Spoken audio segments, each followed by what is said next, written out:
ജീവി അതിന്റെ ഭക്ഷണം കഴിക്കുന്നത് നീ ശല്യമാക്കിയല്ലോ, നീ അത് സ്വീപ്പാക്കിയല്ലോ, അതതിന്റെ ഭക്ഷണം കഴിക്കുകയായിരുന്നു. അത് കഴിച്ച് സ്വസ്ഥമായി പോയിക്കോട്ടെ എന്നിട്ട് ഞാൻ അങ്ങനെ പിടിച്ചു നിന്നത്. സുബ്ഹാനല്ലാഹ്. എന്താ സഹോദരങ്ങളെ നിങ്ങൾ നോക്ക്. വേറെ ഒരു സമയത്ത് നായക്ക് ഭക്ഷണം കൊടുക്കുമ്പോ വേറൊരാള് വന്നപ്പോ ആ ആളെ പേടിച്ചുകൊണ്ട് നായ ഓടിയപ്പോ ശൈഖ് അവറുകൾ പറഞ്ഞു, ഞാന് നിന്നെ ആട്ടിയതല്ല, അയാള് വന്നത് കാരണം നീ ഓടിയതല്ലേ, അതുകൊണ്ട് എന്നെ നീ കുറ്റപ്പെടുത്തരുത്. ഭക്ഷണം കഴിക്കാൻ വേണ്ടി വന്ന നായ സ്വന്തം ഭക്ഷണം കഴിക്കുന്ന ബഹുമാനപ്പെട്ട ഉവൈസ് ബിൻ ആമിർ റളിയല്ലാഹു അൻഹു ഭക്ഷണം കഴിക്കുന്ന ഒരു വേസ്റ്റ് കൊട്ടയിലേക്ക് നായ വന്നപ്പോ നായനോട് പറഞ്ഞു, നീ അവിടുന്ന് കഴിച്ചോ, ഞാൻ ഇവിടുന്ന് കഴിച്ചോളാം. നിന്റെ ഒരു പിടിയും ഞാൻ കഴിക്കുന്നില്ല, എന്റെ ഒരു പിടിയും നീയും കഴിക്കണ്ട, നീ നിന്റേത് കഴിച്ചോ, ഞാൻ എന്റേത് കഴിച്ചോളാം. എന്താണ് അവർ പറയണത്? ഉവൈസുൽ ഖർനി റളിയല്ലാഹു അൻഹു പറയാണ്, നിന്റെ ഭക്ഷണം ഞാൻ കഴിക്കുന്നില്ല, നീ നിന്റെ ഭാഗത്തുനിന്ന് കഴിച്ചോ, ഞാൻ എന്റെ ഭാഗത്തുനിന്ന് കഴിച്ചോളാം. അതേ സമയത്ത് സിറാത്ത് പാലം വിട്ടുകടന്നിട്ട് നീയാണ് ആദ്യമായിട്ട് അക്കരെ എത്തുന്നതെങ്കിൽ എന്നെക്കാളും നല്ല ആള് നീയാണ്. നിന്റെ മുമ്പ് ഈ പാവപ്പെട്ട ഉവൈസ് സിറാത്ത് വിട്ടുകിടക്കുന്നുണ്ടെങ്കിൽ അപ്പോൾ മാത്രമാണ് ഞാൻ നിന്നെക്കാളും നല്ല ആളാകുന്നത്. സുബ്ഹാനല്ലാഹ്. അല്ലാഹുവിന്റെ ഒരു സൃഷ്ടി എന്ന നിലക്കുള്ള ഒരു പരിഗണനയാണ് കൊടുത്തത്. സഹോദരങ്ങളെ, അതൊക്കെ വരെ മുന്തിയ സ്വഭാവമാണ്. ആ നിലക്ക് അല്ലാഹുവിന്റെ സൃഷ്ടിജാലങ്ങളെ കാണണം. ആട്ടിയോടിക്കരുത്. നമ്മൾ ഭക്ഷണം കഴിക്കുമ്പോ പൂച്ച വന്നേക്കും.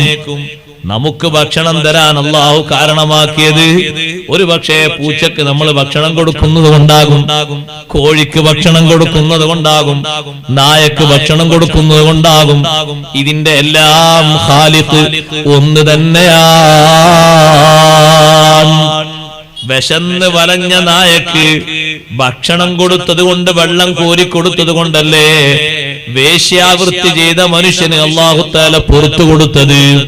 അദ്ദേഹം വിശന്ന് ദാഹിച്ചു വന്നിട്ട് വെള്ളം കിണറ്റിന്റെ അടിയിലായപ്പോ തന്റെ തുണിയിൽ നിന്നൊരു ഭാഗം കീറിയിട്ട് കാലിൽ ധരിച്ചിരിക്കുന്ന ഖുഫ്, ആ ഖുഫിന്റെ ഒരു ഭാഗം പതുക്കെ ഓട്ടയാക്കിയിട്ട് ഈ തുണി അതിൽ കെട്ടിയിട്ട് കൊത്തിപ്പിടിച്ച് കിണറ്റിന്റെ ആഴയിലേക്ക് ഇറങ്ങിയിട്ട് വെള്ളം കോരിയെടുത്ത് കുടിച്ചിട്ട് ദാഹമകറ്റി മുകളിൽ വന്നപ്പോ നാവ് നീട്ടിക്കൊണ്ട് നാവിന്റെ മുകളിൽ ഒരു ചെറിയ നീര് പോലുമില്ല, ജലാംശമില്ല, മണ്ണ് നക്കി തിന്നുന്ന നായയെ കണ്ടപ്പോ എന്നെ പോലെ വെള്ളത്തിന് ദാഹിക്കുന്നൊരു സൃഷ്ടിയാണല്ലോ. വീണ്ടും സാഹസികമായി കിണറ്റിലേക്ക് ഇറങ്ങി തന്റെ ഷൂ കൊണ്ട് പിന്നെയും വെള്ളം കോരിയെടുത്ത് നായക്ക് വെള്ളം കൊടുത്തപ്പോ ഗഫറല്ലാഹു ലഹു, ആ മനുഷ്യന് അല്ലാഹു മാപ്പ് കൊടുത്തുപോയി. അതേ സമയത്ത് ഒരു പെണ്ണ് നരകത്തിൽ കടക്കാനുള്ള കാരണം നബി സല്ലല്ലാഹു അലൈഹി വസല്ലം തങ്ങൾ പറഞ്ഞില്ലേ, ഒരു സ്ത്രീ നരകത്തിൽ കടന്നു ഒരൊറ്റ പൂച്ചയുടെ കാര്യത്തിലാണ്. ആ പെണ്ണ് പൂച്ചയെ കെട്ടിയിട്ട് പോയി, ദാഹിച്ച് വിശന്നിട്ട് ആ കെട്ടിൽ കിടന്നിട്ടത് അങ്ങോട്ടും ഇങ്ങോട്ടും തിരിഞ്ഞു കളിച്ചു. ഒന്ന് കെട്ടയിച്ചു വിട്ടിരുന്നെങ്കിൽ ഏതെങ്കിലും ഭാഗത്ത് പോയിട്ട് പ്രാണികളെ പിടിച്ചെങ്കിലും അത് ഭക്ഷിക്കുമായിരുന്നു. ആ കെട്ടിലങ്ങനെ കിടന്നിട്ട് ദാഹവും വിശപ്പും സഹിക്കാതെ പൂച്ച മരിച്ചുപോയി. ആ ഒരൊറ്റ കാരണം പെണ്ണ് നരകത്തിൽ കടന്നു. സഹോദരങ്ങളെ, ശല്യം ചെയ്യരുത്. അള്ളാഹുവിന്റെ സൃഷ്ടിജാലങ്ങളെ ശല്യം ചെയ്യുന്നത് ഒരുപക്ഷേ നരകത്തിലെത്താൻ പോലും കാരണമാകുന്ന കാര്യമാകും. അതുകൊണ്ടാ നിങ്ങൾ നോക്ക്, അതിനൊക്കെ ബഹുമാനിക്കണം, ശല്യം ചെയ്യരുത് എന്ന് പറഞ്ഞത്. അഞ്ചാമത്തെ കാര്യം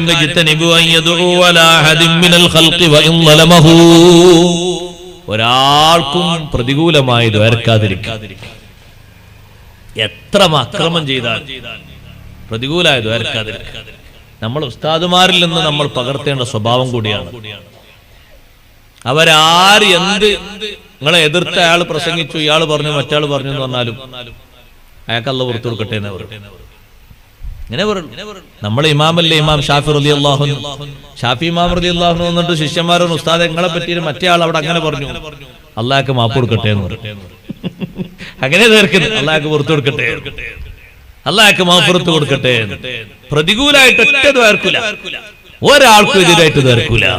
വൈൻ വലമഹു, അന്യായമായിട്ട് പറഞ്ഞാലും ചെയ്താൽ പോലും തീർക്കൂല.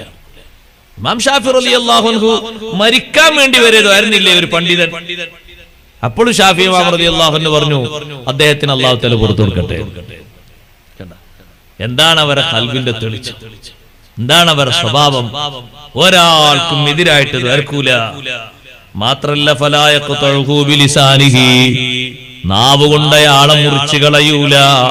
വലാ യുകാഫിഉഹു ബിഫഅലിഹി, പ്രവർത്തനങ്ങളെ കൊണ്ട് അയാളോട് അയാൾ ചെയ്തതിന് പകരം ചെയ്യൂല.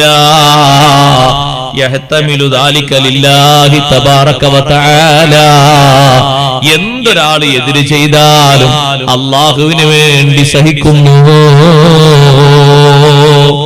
എത്ര അക്രമികൾ അഷ്റഫുൽ ഖൽഖ് റസൂലുള്ളാഹി സ്വല്ലല്ലാഹു അലൈഹി വസല്ലം തങ്ങൾക്ക് അക്രമം ചെയ്തിട്ടുണ്ട്. അല്ലാഹുവിന്റെ ഹബീബിന്റെ ദുആ എങ്ങനെയാ ഉണ്ടായിരുന്നത്? അല്ലാഹുമ്മ ഗ്ഫിർ ലിഖൗമി ഫഇന്നഹും ലാ യഅലമൂൻ, എന്റെ ഈ ജനതക്ക് പുറത്തു കൊടുക്കുക അല്ലാഹ്, അറിവില്ലാത്തവരാണ് റബ്ബേ. തങ്ങളവർക്ക് മാപ്പിന് വേണ്ടിയല്ലേ ദുആ ചെയ്തത്? സഹോദരങ്ങളെ, ദുൽമ ചെയ്താലും എതിരെ ദുആർക്കാതിരിക്കുക, എതിരെ പറയാതിരിക്കുക. ആറാമത്തെ കാര്യം, വലാ യഖ്തഅ ശഹാദത ലാ അഹദിൻ മിൻ അഹ്ലിൽ ഖബലതി ബിശിർകിൻ വലാ കുഫ്രിൻ വലാ നിഫാഖ്. ഖിബലക്ക് തിരിഞ്ഞ് നിസ്കരിക്കുന്ന ഏതൊരു മുസ്ലിമും, ഖിബലക്ക് തിരിഞ്ഞ് നിസ്കരിക്കുന്ന ഏതൊരു മുസ്ലിമിനെയും ശിർക്ക് കൊണ്ടോ കുഫ്ർ കൊണ്ടോ നിഫാഖ് കൊണ്ടോ തീർത്തു പറയാതിരിക്കുക. അയാളൊരു മുനാഫിക്കാണ്, നമ്മൾ ഉറപ്പിക്കണ്ട. അയാളൊരു മുശ്രിക്കാണ്, നമ്മൾ ഉറപ്പിക്കണ്ട. അയാളൊരു കാഫിറാണ്, നമ്മൾ പറഞ്ഞു പോകണ്ട. റബ്ബ് സുബ്ഹാനഹു വ തആലയല്ലേ കൂടുതൽ റഹ്മത്ത് നൽകുന്നവൻ, മഗ്ഫിറത്ത് നൽകുന്നവൻ. ഏതെങ്കിലും ഒരു കാര്യം കാരണമായിട്ട് നമ്മൾ നിഫാഖ് പറയുന്ന ആൾക്ക് അല്ലാഹു തആല മോചനം നൽകിയിട്ട് ശരിയായ നിലയ്ക്ക് ഈമാൻ നൽകിയാലോ, നമ്മളെ ആരോപണത്തിൽ നമ്മൾ കുടുങ്ങിപ്പോയി. ഒരാളെയും ശിർക്ക് കൊണ്ട്, നിഫാഖ് കൊണ്ട്, കുഫ്ർ കൊണ്ട് ആരോപിക്കണ്ട. ഏഴാമതായി പറഞ്ഞു, യജ്തനിബുൻ നളറ വൽ ഹമ്മ ഇലാ ശൈഇൻ മിനൽ മആസി ളാഹിറൻ വ ബാത്തിനാ. ആനുകാലികമായി ഇതിനൊക്കെ വലിയ പ്രസക്തിയുണ്ട്. കുറ്റകൃത്യങ്ങളിൽ സ്വകാര്യമായതിലേക്കും ആന്തരികമായതിലേക്കും പരസ്യമായതിലേക്കും നോട്ടം ഒഴിവാക്കുക, ചിന്ത ഒഴിവാക്കുക.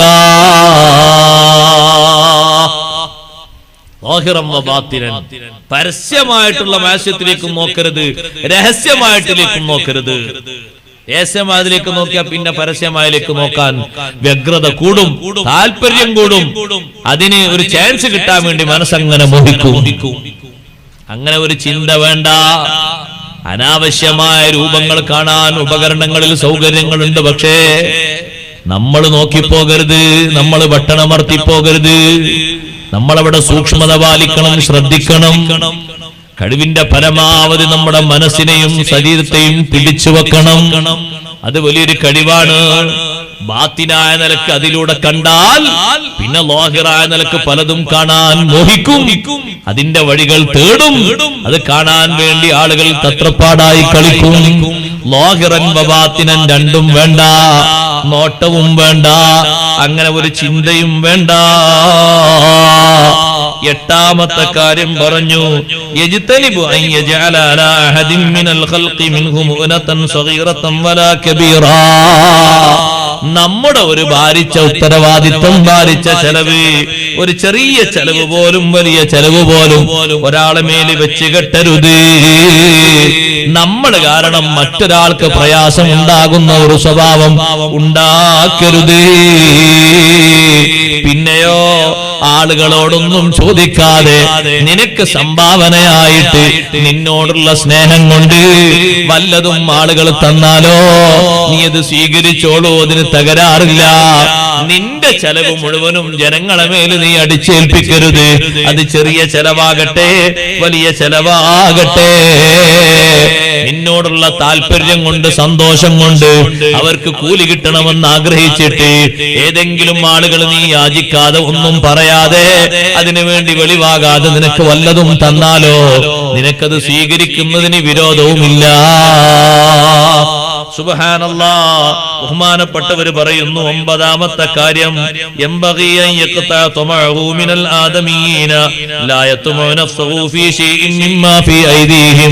ജനങ്ങൾക്ക് പലർക്കും പലതും അല്ലാഹു നൽകിയിട്ടുണ്ട്. സാമ്പത്തികമായും ശാരീരികമായും പല പുരോഗതികളും നൽകിയിട്ടുണ്ട്. അതൊക്കെ എനിക്ക് കിട്ടണം എന്ന് ആഗ്രഹിക്കാതിരിക്കുക. അല്ലാഹു അല്ലേ അവർക്ക് കൊടുത്തത്, എനിക്ക് കണക്കാക്കിയതും അല്ലാഹുവാണ്, അവർക്ക് കൊടുത്തതും അല്ലാഹുവാണ്. അവരെ കൈകളിലുള്ളതൊന്നും ഞാൻ ആഗ്രഹിക്കണ്ട. 10ാമത്തെ കാര്യം പറഞ്ഞു, അത്തവാദു, ആരോടും വിനയത്തോടെ ജീവിക്കലാണ്. വിനയത്തോടെ ജീവിക്കുമ്പോ മറ്റുള്ള ആളുകളുടെ എത്ര ചെറിയ ആളാണെങ്കിലും വലിയ ആളാണെങ്കിലും അവർക്ക് വേണ്ട ഖിദ്മത്ത് ചെയ്തു കൊടുക്കാൻ നമ്മുടെ മനസ്സിനൊരു മടിയും കാണില്ല. ചെറിയ ആളാണ് വന്നതെങ്കിലും വലിയ ആളാണ് വന്നതെങ്കിലും അവരെ സ്നേഹിക്കുന്നതിന് ബഹുമാനിക്കുന്നതിന് ഒരു തകരാറും കാണില്ല. ശൈഖ് ജീലാനി റളിയല്ലാഹു അൻഹു പഠിപ്പിക്കുന്നു, ഈ 10 സ്വഭാവങ്ങൾ ജീവിതത്തിൽ സൂക്ഷിച്ച് നല്ലോണം ശരീരത്തിൽ പരിശീലനം നൽകിയാൽ നിനക്ക് മുജാഹദ എന്ന് പറയുന്ന വലിയ സ്ഥാനം ലഭിക്കും. അള്ളാഹുവിന്റെ മാർഗത്തിൽ നിന്റെ ശരീരത്തെ കഠിനാധ്വാനം ചെയ്ത് റബ്ബിന്റെ മാർഗത്തിലേക്ക് കൊണ്ടുപോകാൻ കഴിയും. റബ്ബ് സുബ്ഹാനഹു വ തആല നമുക്കതിന് തൗഫീഖ് നൽകുമാറാകട്ടെ. മഹാന്മാരെ